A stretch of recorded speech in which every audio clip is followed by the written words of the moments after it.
Good morning everyone. मैं doctor सुधा मित्तल। बच्चों, आज अपन नया टॉपिक स्टार्ट करेंगे। संगठन संरचना संगठन संरचना एवं संगठन संरचना के प्रारूप, forms of organisation and structure of organisation. हमने देखा कि संगठन किसे कहते हैं, संगठन का क्या महत्व है, संगठन बनाने के लिए इसकी क्या प्रक्रिया अपनाई जाती हैं। तो उस आधार पर अब हम देखेंगे कि ये संगठन संरचना क्या है, कि संगठन का स्ट्रक्चर जो है, ढांचा है, वो क्या होता है। तो संगठन संरचना जब कोई भी किसी भी संस्था में कोई उद्देश्य प्राप्ति के लिए अनेक व्यक्ति यानी बहुत सारे व्यक्ति जब काम करते हैं तो उनके मध्य उनके बीच में संगठन में विभिन्न स्थितियों, उनके पदों और संपूर्ण कार्य समूह के मध्य लंबवत यानी ऊपर से नीचे और आपस में समान स्तर पर समतल संबंध स्थापित किए जाते हैं। तो जो पूर्ण रूप से जो ये संबंध है, ये क्या होते हैं, फॉर्मल होते हैं, औपचारिक रूप से होते हैं। और इस प्रकार संगठन संरचना का यानी जो ढांचा है या जो एक फ्रेमवर्क है, वो एक फ्रेमवर्क के रूप में होती हैं। तो जिसमें विभिन्न व्यक्तियों के अंतर संबंधों का जाल बिछा होता है। तो हम देखेंगे कि संगठन संरचना किसे कहते हैं। संगठन संरचना का अर्थ किसी उपक्रम की समग्र संगठन व्यवस्था का रूप निर्धारित करने से है। यह संगठनात्मक कलेवर उपक्रम का वह रूप प्रस्तुत करता है जिसके अनुसार संस्था के प्रशासनिक संबंध स्थापित और विकसित किए जाते हैं। संगठन संरचना को जैसे फ्रेड लुथांस ने डिफाइन किया है, संगठन संरचना संगठनात्मक व्यवहार के लिए कंकाली ढांचा प्रस्तुत करता है। Organisation structure represents the skeletal framework for organisational behaviour, यानी संगठन संरचना क्या है, जो कि पूरे संगठन के व्यवहार को प्रस्तुत करती हैं कि किसी एक संगठन के अंतर्गत कितने व्यक्ति हैं, किस प्रकार की व्यवस्था है और उनके आपस में क्या संबंध है। तो वो विभिन्न, चाहे वो मानवीय संसाधन हो या भौतिक संसाधन हो या वित्तीय संसाधन, इन तीनों के मध्य आपस में जो भी संबंध है, जिस प्रकार के आपस के अंतर्गत पारस्परिक रिलेशन है, तो उसका जो एक प्रारूप तैयार किया जाता है, उसी को संगठन संरचना के नाम से जाना जाता है। इसी प्रकार हेनरी एच अल्बर्ट ने भी इसको परिभाषित किया है। संगठन संरचना वह ढांचा है जिसके अंतर्गत प्रबंधकीय एवं कार्यात्मक कार्य निष्पादित किए जाते हैं। यानी अल्बर्ट ने ये माना है कि संगठन संरचना किसको कहते हैं, जिसमें मैनेजरियल फंक्शन, प्रबंधकीय कार्य कौन से होते हैं, जैसे प्लानिंग करना, ऑर्गेनाइजिंग करना, डायरेक्टिंग है, मोटिवेशन है, कोऑर्डिनेशन है, तो ये सारे कंट्रोल है, तो ये प्रबंधकीय कार्य इसके अंतर्गत किए जाते हैं। और इसके साथ साथ कार्यात्मक कार्य भी इम्प्लीमेंट किए जाते हैं। कार्यात्मक कार्य जैसे उत्पादन करना, वित्तीय व्यवस्थाएं करना, परचेजिंग करना, मार्केटिंग करना, तो ये सारे कार्य क्रियाएं भी उसके अंतर्गत की जाती हैं, जिनको कार्यात्मक कार्य के रूप में जाना जाता है। तो इन दोनों प्रकार के कार्यों के लिए जो एक व्यवस्था की जाती है, उसी को हम संगठन संरचना के नाम से जानते हैं। अब इस आधार पर हम संगठन संरचना के जो विभिन्न एलिमेंट हैं, जो विभिन्न इसके घटक हैं, जो इसको प्रभावित करते हैं, उनको देख सकते हैं। संगठन संरचना को प्रभावित या निर्धारित करने वाले कई घटक होते हैं और उनके आधार पर एक संगठन संरचना का निर्माण किया जाता है। जैसे संगठन के उद्देश्य, ऑब्जेक्टिव्स ऑफ ऑर्गेनाइजेशन। संगठन स्वयं अपने आप में कोई उद्देश्य नहीं है, यह तो उद्देश्य प्राप्त करने का एक माध्यम या एक साधन माना जाता है। तो इसलिए इसे ध्यान में रखते हुए संगठन संरचना का निर्माण करना चाहिए। जैसे संस्था के उद्देश्यों की पूर्ति के लिए विभिन्न कार्य करने पड़ते हैं और कई प्रकार के डिसीजन, निर्णय लेने पड़ते हैं। तो ऐसी दशा में संगठन संरचना का निर्माण करते समय उद्देश्यों की प्राप्ति में कार्यों और निर्णयों को ध्यान में रखा जाता है और इन बातों को ध्यान में रखना चाहिए। तो इसलिए जैसे आर.सी. डेविस ने कहा कि संगठन संरचना का आधारभूत जो निर्धारक तत्व हैं, वो संस्था के उद्देश्य होते हैं। सेकंड फिर है व्यवसाय की प्रकृति, नेचर ऑफ बिजनेस। संस्था किस प्रकार का व्यवसाय या कार्य करती हैं, ये भी संगठन संरचना को प्रभावित करता है। इसका कारण क्या है कि प्रत्येक संस्था किन्हीं विशेष कार्यों को निष्पादित करने के लिए, विशेष कार्यों को करने के लिए निर्मित की जाती है, यानी निर्मित होती हैं। जैसे उद्योग की प्रकृति क्या है, व्यावसायिक निर्माणी अथवा संयोगीकरण क्या है, ये सारी बातें इसके अंतर्गत हो सकती हैं। तो ऐसी दशा में क्या होगा, प्राय जो औद्योगिक कार्य किए जाते हैं, क्रियाएं हैं में संलग्न या जो भी उपक्रम की संगठन संरचना है वो उनके कार्यों के आधार पर निर्मित की जाएगी कि एक उपक्रम के अंतर्गत किस किस प्रकार के कार्य किए जाते हैं। तीसरा जो एलिमेंट है वो क्या है, संगठन का आकार, साइज ऑफ ऑर्गेनाइजेशन। संगठन संरचना जब बनाई जाती है तो संगठन के आकार को भी ध्यान में रखा जाता है, क्योंकि अगर संगठन छोटा है तो केंद्रीय संगठन स्थापित किया जा सकता है, और यदि संगठन बड़ा है तो संगठन संरचना का निर्माण विशिष्टीकरण एवं अधिकारों के विकेंद्रीकरण के आधार पर संगठन संरचना का निर्माण किया जा सकता है। क्योंकि इसका कारण क्या है कि प्रबंध के जो कार्य हैं वो भी संगठन संरचना को प्रभावित करते हैं। फिर है संस्था के विकास एवं विस्तार की गति, speed of growth of organisation. संगठन संरचना का एक अन्य निर्धारक घटक है विकास विस्तार की गति, जो लोचपूर्ण एवं गत्यात्मक बनाए रखने पर बल देते हैं।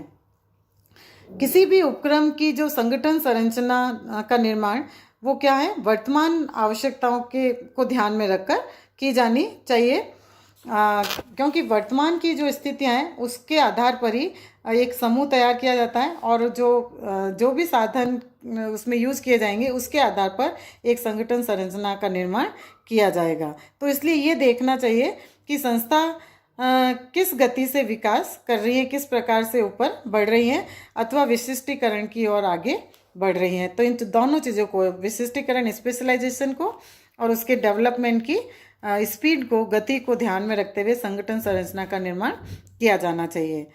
फिर व्यापारिक क्षेत्र, कॉमर्शियल स्कोप। किसी संगठन की संगठन संरचना पर उसके व्यापारिक क्षेत्र का भी प्रभाव पड़ता है। संस्था का व्यापारिक क्षेत्र जैसे स्थानीय है, राज्य है, राष्ट्रीय है या अंतर्राष्ट्रीय हो सकता है। तो किस सीमा क्षेत्र के अंतर्गत व्यवसाय किया जा रहा है, व्यापार किया जा रहा है, उसको ध्यान में रखते हुए संगठन संरचना का निर्माण किया जाता है। जैसे कि अगर मान लो स्थानीय है तो उसके अंदर कोई सी मध्यस्थ की आवश्यकता नहीं होती है। अगर राज्य स्तर पर कोई व्यापार या व्यवसाय किया जाता है तो कोई एक इस प्रकार के एजेंट या चैनल बनाया जा सकता है। तो कई तरह की व्यापारिक क्षेत्र को ध्यान में रखते हुए संगठन संरचना का निर्माण किया जाता है। प्रतिस्पर्धात्मक स्थिति, कॉम्पिटिटिव कंडीशन। आज जैसे देखा जाए तो बहुत कम संस्थाएं एकाधिकार की स्थिति में है, मोनोपोली की स्थिति में है। ऐसी दशा में प्रत्येक व्यावसायिक संस्था को प्रतिस्पर्धात्मक स्थिति को भी ध्यान में रखा जाना चाहिए। आज हम देखते हैं कि एक छोटी सी चीज़ से लेकर बड़ी चीज़ तक बहुत अधिक कंपटीशन है। एक सुई से लेकर किसी भी वस्तु की हम बात करें तो उसमें कई ऐसे अनेक लाखों की संख्या के अंदर व्यवसाय हैं जो कि एक ही प्रकार के प्रोडक्ट का निर्माण करते हैं, और उनका जो कार्य क्षेत्र है वो भी अत्यंत विस्तृत है। तो ऐसी स्थिति के अंतर्गत उनमें कंपटीशन और ज़्यादा बढ़ जाता है।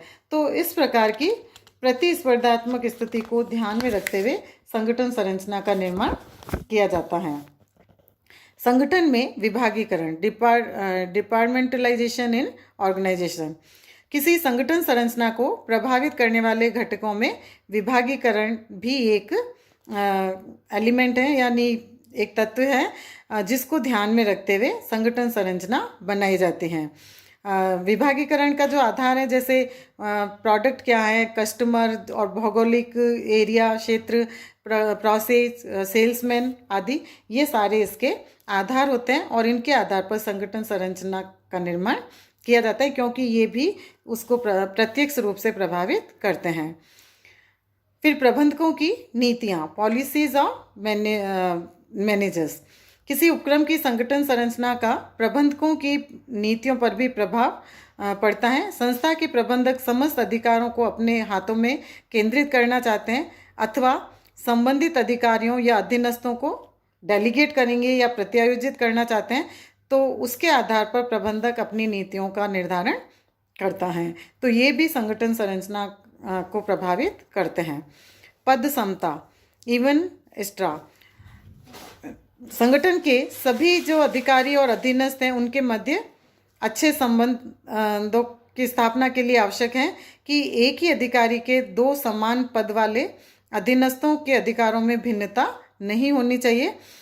तो इसलिए समान कार्य करने वाले दो व्यक्तियों के पद एवं अधिकारों में समता बनाए रखने की आवश्यकता होती है और इसको ध्यान में रखते हुए संगठन संरचना का निर्माण किया जाता है। फिर प्रबंधकों की योग्यताएं, एबिलिटीज ऑफ मैनेजर्स। यदि उच्च प्रबंधक बहुत अधिक योग्य हैं तो वे रेखा संगठन प्रारूप को अपनाकर एक विस्तृत आकार वाली संस्था का संचालन कर सकते हैं, और यदि वे अधिक योग्य और कुशल नहीं हैं तो उन्हें रेखा एवं कर्मचारी अथवा क्रियात्मक फंक्शनल ऑर्गेनाइजेशन प्रारूप के अंतर्गत अपनाया जा सकता है, ताकि उन्हें अपनी नीतियों और जो कार्यों के निष्पादन में विशेषज्ञों की सहायता आसानी से मिल सकती हैं। कुछ परंपराएं एवं रीति रिवाज, ट्रेडिशंस एंड कस्टम्स। किसी संस्था के प्रबंधक वैसे ही संगठन संरचना को अपनाने का निर्णय ले लेते हैं जैसी संगठन संरचना उनकी प्रतिस्पर्धी संस्थाएं अपना रही हैं। जैसे यदि कोई प्रतिस्पर्धी संस्था किसी अन्य स्थान पर अपनी शाखा खोलती हैं तो प्रबंधक भी उसी स्थान पर या किसी अन्य स्थान पर अपनी शाखा खोलना उचित समझते हैं।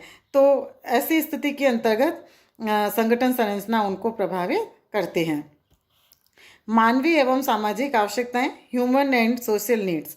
प्रत्येक संस्था में कार्य करने वाले कर्मचारियों की मानवीय और जो उनकी सामाजिक सोशल नीड्स हैं, उसके अलावा उनकी आर्थिक, मनोवैज्ञानिक एवं कार्यकारी आवश्यकताएं भी संगठन संरचना को प्रभावित करती हैं।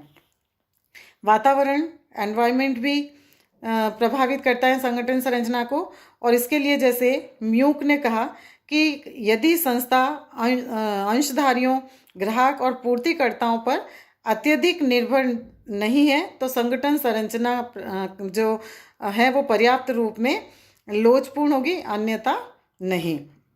अतः संस्था को जिस आर्थिक, सामाजिक और राजनीतिक वातावरण में कार्य करना होता है वह भी संगठन संरचना को प्रभावित करता है। नियंत्रण का विस्तार, स्पेन ऑफ कंट्रोल।